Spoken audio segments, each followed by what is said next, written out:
I really feel like in entrepreneurship and in every single area of life, comparison is the best way to ruin your mood in the snap of the fingers. And actually there's a saying, a quote that says, comparison is the thief of joy. And I realized this a few weeks ago when everything was going well for me, for the business. Actually, it had never been that well. But then I saw someone online, a guy that was my age and that was making almost 10 times what I was making. And then I started feeling bad. Why? Because I started feeling behind. I felt like I was not doing enough. I just felt like I was not enough actually. And it's sad because before this, I was doing good. But I just scrolled on Instagram for a few minutes and boom, started feeling bad. And that's a big problem because it means that what you're doing, you're not doing it for you. You're kind of doing it for others, to be better than others, to be richer than this guy, to look better than this one. And that shit makes no sense because it's just for ego purposes. You're doing this for ego, to feel better than others. Why? Maybe you lack confidence. Maybe your only way to feel accepted is to be better than others and to be admired. I don't know, but I feel like it's pretty interesting because we don't really know why we start this journey. I mean, we do know. I think that deep inside we all know why we start, but we all give people reasons that are not the truth. Because who will be courageous enough to come here and say, okay, I started this journey because I want to feel admired, because I want to feel loved. Yeah, I started because I want to help my family. Yeah, I started because I want freedom. Yeah, I started because I thought it would make me happy. Okay, then if it made you happy for a few weeks and when you started comparing, you were not happy anymore, did you really make it to be happy? Or did you make it to be better than others? And maybe you're happy when you're better than others. And then it means that you didn't start to be happy. You started to make your ego feel good. And that's two different things. I feel like everyone should take a moment to sit down and meditate on why did they start this journey? Yeah, I started because I wanted to get rich. Good, but why? Like dive deep. Yeah, I started because I wanted to be free, because I wanted to buy this car, because I wanted whatever the reason. Bro, why do you want to buy this car? Why do you want to be free? What do you really want deep inside? Is it the status? Is it the girls? Money? Money in itself is nothing. It's what it gives you. It's what it brings you that you want.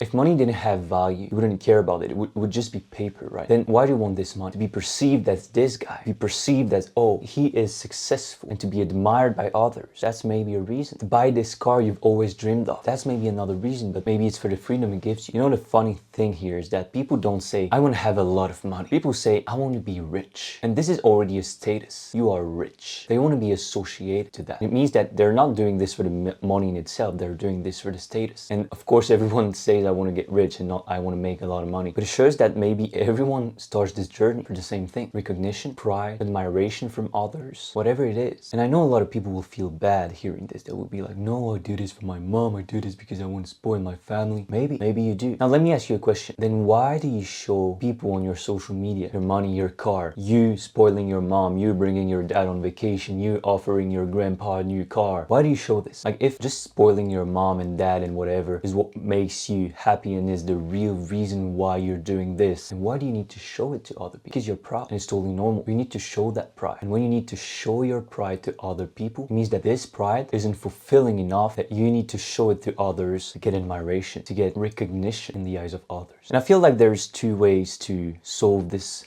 problem. First one is to make a lot of money, show to people, and get your ego to feel this pride and get your ego to feel this recognition and admiration from others. This is what I call the external way to solve this. The second one is to solve it from the internal way, which means you detach from your ego and you stop caring about the numbers, about the money you make, and you really only care about feeling good for yourself. My friends, let's be honest. You don't need more than 10, 20, let's say 30K per month to live a crazy life. Then why you chase those big numbers? Why you chase this 100K, 200K, 300K, 1 million per month? Why? For ego. No other reason. You might say, yeah, because I want to build something big. I want to build an empire online. Yeah, for ego. It doesn't bring you anything more in your life. You sleep the same, you eat the same, you drink the same. Maybe you even sleep less when you're chasing those bigger numbers. My friend, all this video to trigger this question in yourself of why do I do this? And do I really need to go through all this journey to finally feel good about myself? Or can I do an internal work that will make me detached from all this bullshit and feel as good or even much better than the rich version of me? People that say, I want to be the best version of me. I used to be one of these guys and I'm still, like a part of me is still one of these guys. But what does it even mean to be the best version of myself? Like best version, why? I mean, at the end of the day, you die. If you're the best version or not, you still die the same, right? If chasing this best version of yourself makes you happy, then go for it. But if you're going through hard time, if you're feeling bad in a journey because of this, because you feel like you're behind, you feel like you're not enough, then why are you doing that? I mean, brother, you're gonna die. Why put yourself through that? Doesn't make sense. So yeah, add a bit more consciousness to what you're doing and maybe you'll understand that you don't need that much. You don't need to go through these hard feelings, and all you need is realize that that peace is already here. The last thing I wanted to tell you is, don't forget that the real goal from the beginning was to be happy, not rich. And to know if you're chasing happiness or wealth, just ask yourself this question. Would you like being a billionaire and waking up every single morning with tears in your eyes, stressed the fuck out, never in peace, always working, no time with family? Would you like that? Then we don't care. It's only about ego. And bro, I'm sure you can't give me the names of the 10 richest guys on earth. Maybe 3 first, 4, 5. Bro, top 6 is already a stranger to most people. So yeah, people forget about you. No one's gonna remember you. And even if they did, I mean, you'll die. So why? We don't care. It's only ego. Like, it means that your ego, even dead, will feel better if people remember you. Like, it's bullshit. Chase happiness, not wealth. And by chasing happiness, you'll realize that you actually don't need to chase, because happiness is a state that never leaves you. But I would say that you leave the state when you chase something else. You know, when you chase, even if you chase happiness, come back here and now, and you'll understand that everything you want is already here, and that when you're able to be happy with what you have right now, the business will perform much better. And it's a paradox, but it is true.